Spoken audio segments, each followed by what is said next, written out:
Hey everyone, welcome back to Palworld mod building. I am Mods, and today I'm going to show you how to make mostly curved structures. Unfortunately, we don't have perfectly curved structures or anything like that, but using a fine angle, you'll be able to make curved structures like this, and I'll show you how to get finer curves also. So if you've seen my other tutorial, I did show how to make angular structures, and this was using a method by pressing tilde, entering in our addition or subtraction of the angle that we would like, and then moving the foundation into place.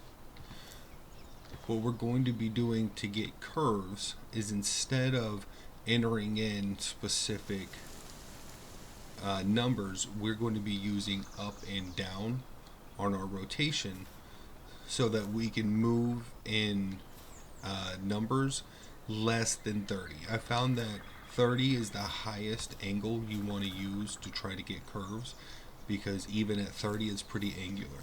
This specifically is all normal scale, but this is a 14-degree turn, which is pressing up or down depending on which way you're going, 7 times.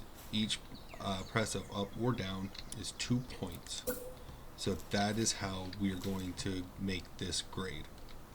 Afterwards, I'm going to show you a small amount, because I'll be honest, it is a large amount of work, how to get a finer curve. And it's essentially doing the same method, but making everything half scale so that you get a finer curve as opposed to large sections like this. So let's get started. I'm going to go ahead and start building onto this and show you on both sides how I am carrying over the curve. So we're going to put our foundation down, open our tool and lock on, and we're going to press, let me see here, okay, we're going to press down 7 times because I want a 14-point angle difference. There we go. And now using J, K, L, and I along with Alt, we're going to move this into position, and I recommend finding a place structurally. I'm going to pick the very tips of the glass like that to line up to make sure that my angle is correct. And that is a continuation of our curve. And we're going to keep this going. We're going to press down 7 times. And then we're going to use Alt. And then J, K, L, and I to get this into position. Now, the larger number you use for your curve, the smaller your structure is going to be. And of course, the tighter the curve, the smaller it's going to be. So as you see, 14 is still pretty large, and if we carry this over through this entire structure, you see we're only about, say, maybe a quarter of the way done. This is going to be a rather large building. But you can make a building half this size by scaling all these pieces down by 5, like this, and then following the same exact method, but we'll be going over that in a moment. Here we go, I'm going to drop it 7, and we're going to line this up.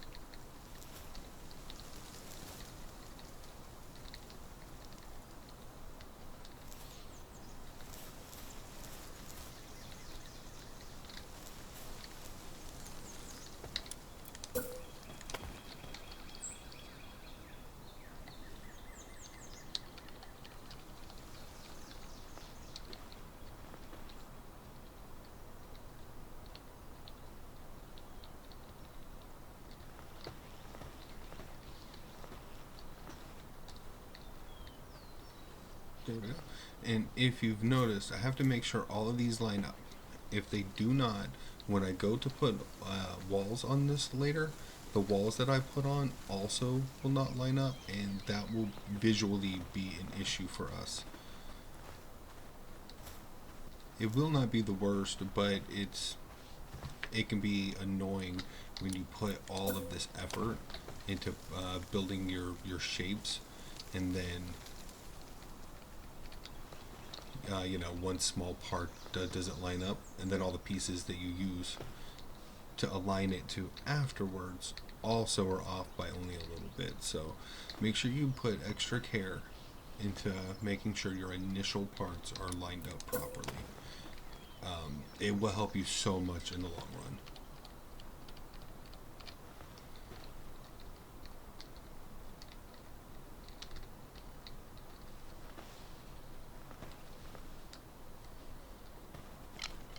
Wait. Let's hit it with a sword.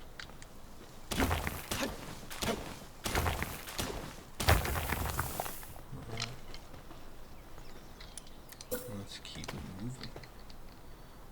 Grab our next piece, move down 7. Align it into place.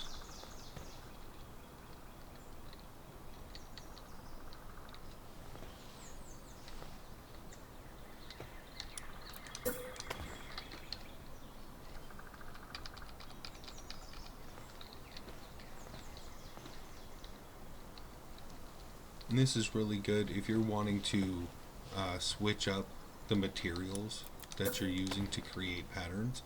Now is a perfect time to do that. I have some buildings that have checkerboard style floor or geometric patterns made out of different glass panels. It's really fun, and if you start playing with it early, you'll have a pattern to carry on. And I found that if I have an idea to work with already in the works, the pieces that I put down and using my tool all becomes a lot faster because I don't have to stop to think about every single move. I am guilty as I build of just kind of developing ideas on the fly, so don't feel bad if you do that either. Make sure you're grabbing the right piece.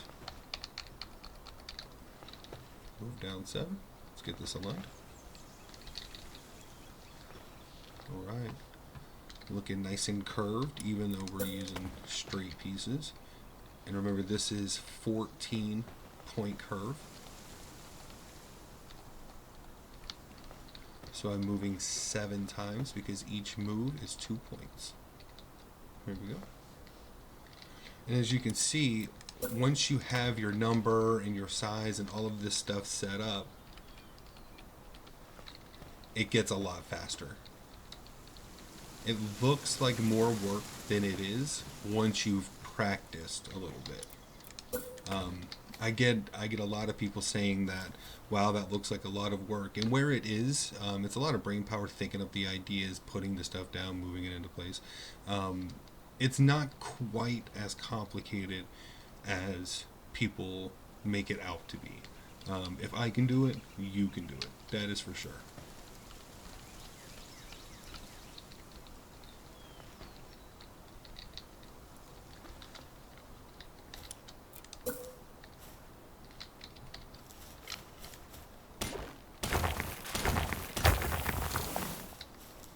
Get the sword.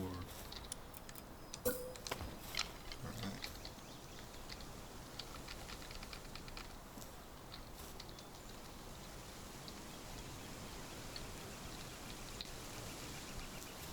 This gets even faster if you count how many of each type of turn it takes to get where you need to go. For example, we know that this is going to take 7 down presses to get to the angle we want.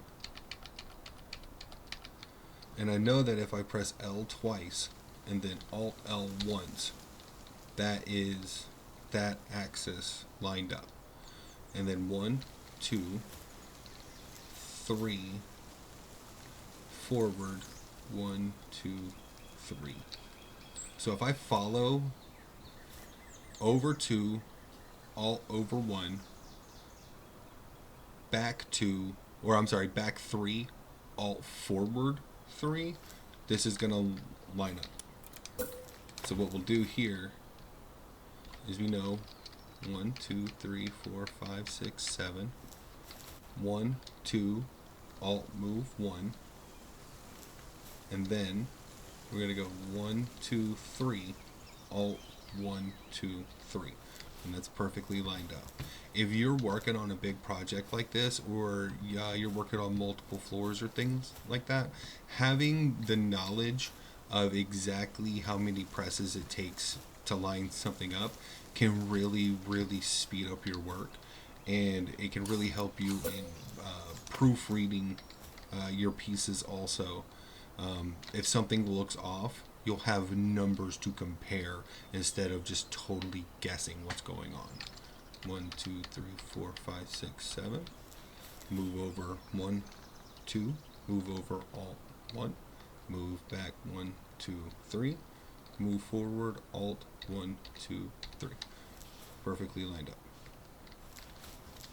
I recommend getting into the habit of that if you can. If you don't want to, then don't.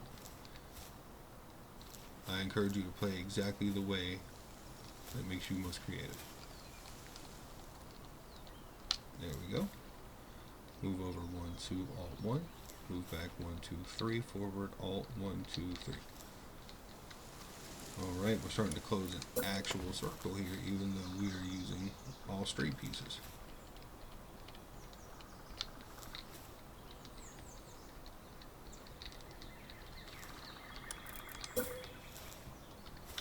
Now this part is going to be not too complicated.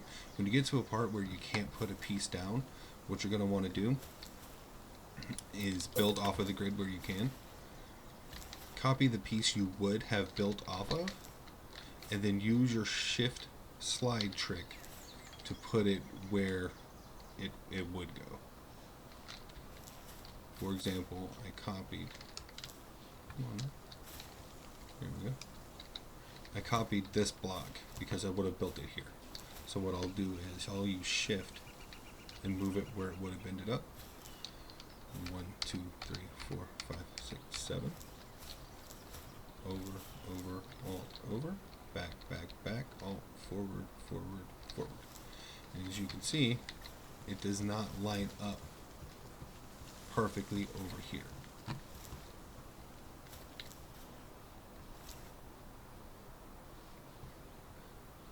Now I'm going to check my sizes here, and it looks right here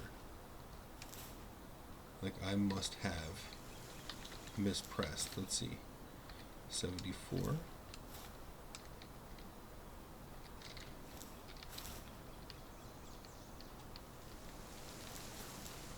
Yep, see, that was 8. So I'm not going to fix it. I'm going to leave that as a very good example of how one turn. I was actually explaining about the time that I was putting that foundation down. That even one discrepancy can cause everything that you use to align it afterwards to go off scale. Had I not done 8 turns over here instead of 7, this would have lined up perfectly, but because I made the angle harsher by 1, it brought it in like a coil. Now that's actually good to know if you're making a tall, cool spiral building or big giant spiral staircase, because this method can be used with roof or with wall or with whatever you would like. Now let's say that when this does line up, the angles right here do not, because you will also find that when trying to build curved structures, is that unless you plan a lot in advance, you'll end up with something like this, because the angles don't line up perfect, as you can see here. What I would do is I would remove 1 or 2 of those pieces like that, and I would make this my doorway. So at this point you could add something like this You know what I mean? And then you don't, the small discrepancy is no longer an issue. You just build around it, make it go away. Let's put some walls on this for fun. Just see what it looks like. Our curved structure with our walls. And as I explained in my how to build angled structures video, on the outside, because the corners line up, the walls that you build there will not overlap, and you can put them down freely. Total freedom, no issues. But on the inside, because the pieces overlap, you're going to have to scale each of the walls down. And when you're doing this, I believe that is going to be 0.8. See? And it's going to be difficult. Now, the easiest way I have found, because you can't build here, the easiest way to get the piece here is to grab it from the back where you could build it on the grid. So you're going to use Shift and I, or K, depending on which direction you were facing when you put it down. Right now it's going to be K, so we're going to Shift and press K twice, and that's going to bring it exactly on the inside grid where it would have been had I been able to build it there. So we're going to do 0.8, and we're going to go down to 0.8. Now only on this end cap, let me see here. Okay, on the end cap there, we'll leave it at 0.9 so that it touches both of the inside there. And then we'll replace the wall on the outside. And then we can do the same thing here. Bring this forward using K. Looks like 0.8. Still overlaps a little bit, but if we go 0.7, it's not going to line up properly, which tells me we want to split the difference. So let's try Alt and go to 7.5.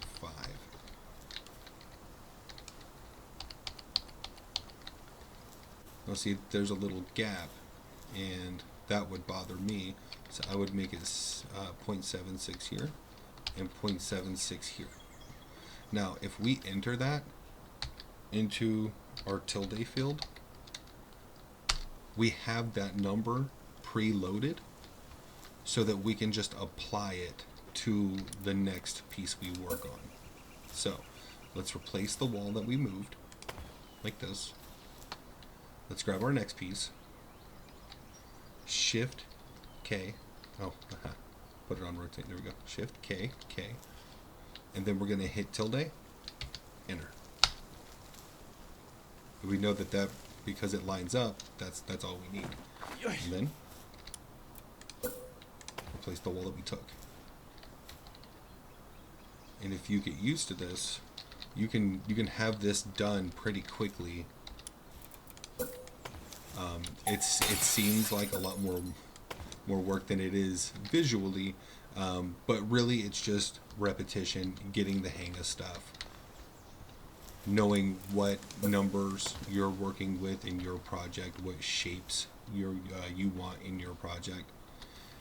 And now, for fun, we're going to build a funny little roof on here. It's a roof that I enjoy using. I don't know if I have the stuff to make it. Let's see. Alright, I don't have any nails, so I'm not going to have the stuff to make it. But let's see what we do have to choose from here. There we go. Alright. Let's take this one below. Let's see what we got.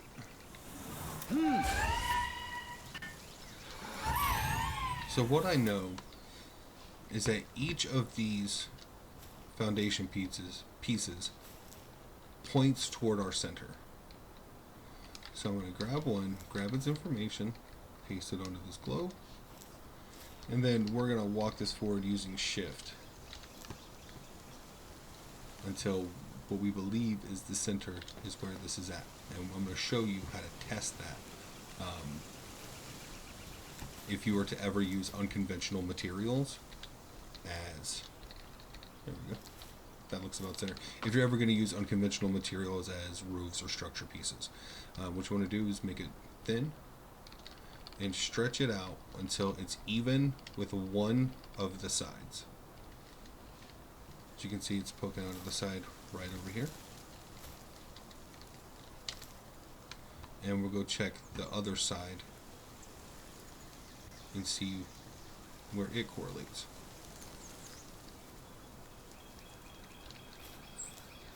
Alright, so we only have to move it over a little bit like that to get it centered. And now we'll do the same thing this way at 23 because we know it's perfectly round. And we'll check our perimeter and see what the penetration around the edge looks like.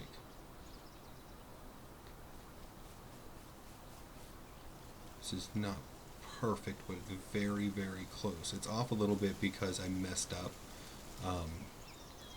my angle.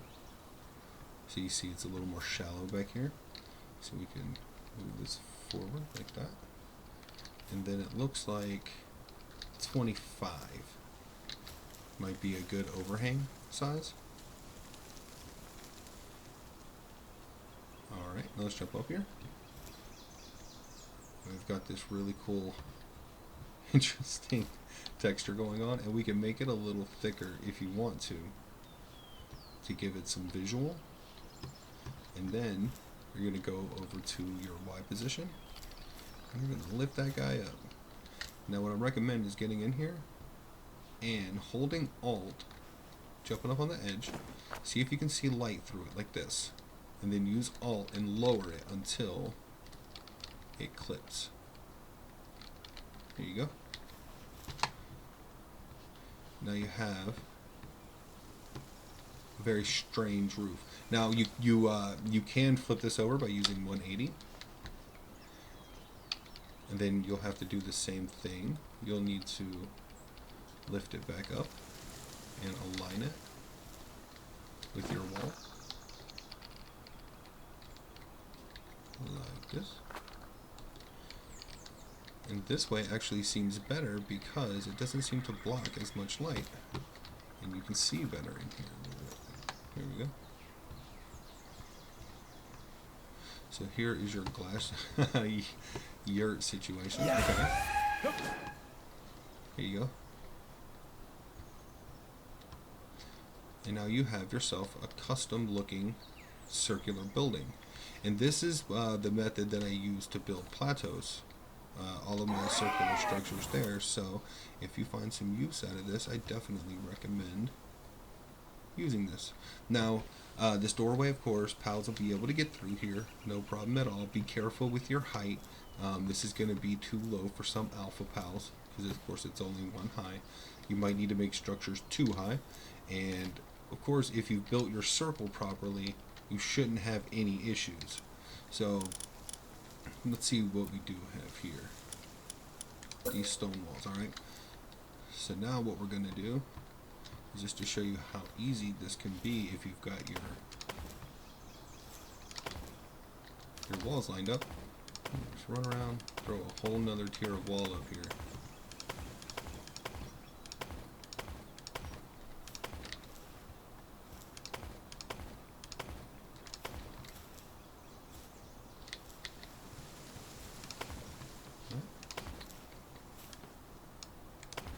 There you go. And then you just lower your roof onto that. Go up a little bit, make sure it, there you go, make sure that lines up. There we go. No gaps. And now you have a nice circular building that large pals will be able to go in and out of. Depending on the pal, like Alpha Reptyro and stuff like that, you may need to make the doorway bigger, but this is how you are going to achieve circular buildings.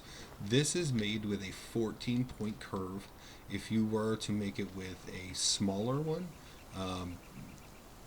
it's going to be a tighter building. It won't be as spacious. If you want to make it larger, actually that's going to be backwards. If you want a larger building, and you want a better curve, you're going to use a smaller number. If you want a smaller building, you're going to use a higher number. And again, I don't recommend using higher than 30 because it starts to look really angular at that point. But as you can see here, even from afar, this really sells on the circular. Now, if you wanted to do this, but you wanted this curve, but you want it smaller, it's going to take extra work because you're going to have scale all your pieces. So what you have to do is start here. Let's pick that up a little bit so you can see the trim. There we go. You're just going to come over here and you're going to lower your scale to half. So you only want it half as wide. And you're going to copy that.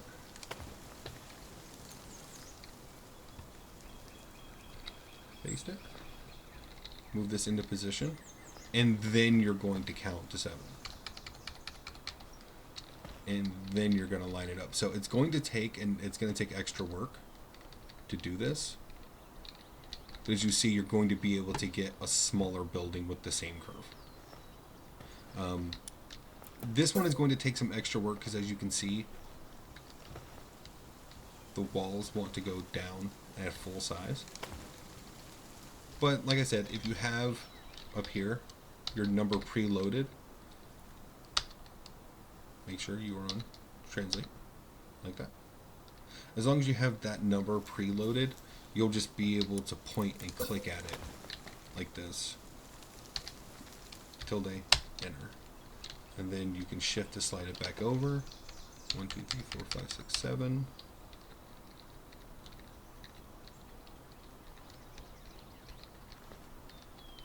Yeah, my numbers don't work to line it up perfectly anymore. There we go. And if you're doing this, I recommend building your walls on the inside, like this. Moving them to the outside, like this. And then using tilde.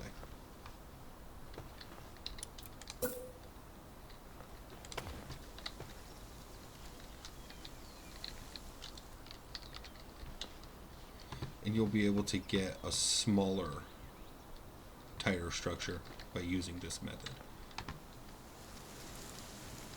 There you go. And that is how to make curved structures. Now, I'm going to show you how to make the inside pathable very simply. What you want to do is you just want to take a structure piece, center it, and then stretch it the best you can. For fun, we know that this piece is centered, so we're going to copy it. And this is going to be fun because a 25 scale piece of roof is giant, so if you go outside you see the glass spans. So let's fix that. Generally something like 4 or 5 will be good for this. And then we're going to lower it. Now if you're over water, like you make a big circle building over water and you want to be able to path over and see water below, this is how you're going to want to do that. And then you're just going to scale to fit it the way you would like. Sometimes you'll have gaps like this. I find that something like this is cool because then you can put railing on it and you can have walkways on and off of the center platform like this, and then the edge is still pathable. But if you don't have this in here, of course, it being on the ground, pals will still come in here and everything will still work properly. And there you go. That is how to build curved structures. And this has been Palworld Mod Building. Thank you so much for watching. God bless everyone. And I'll see you guys in the next tutorial. Happy building.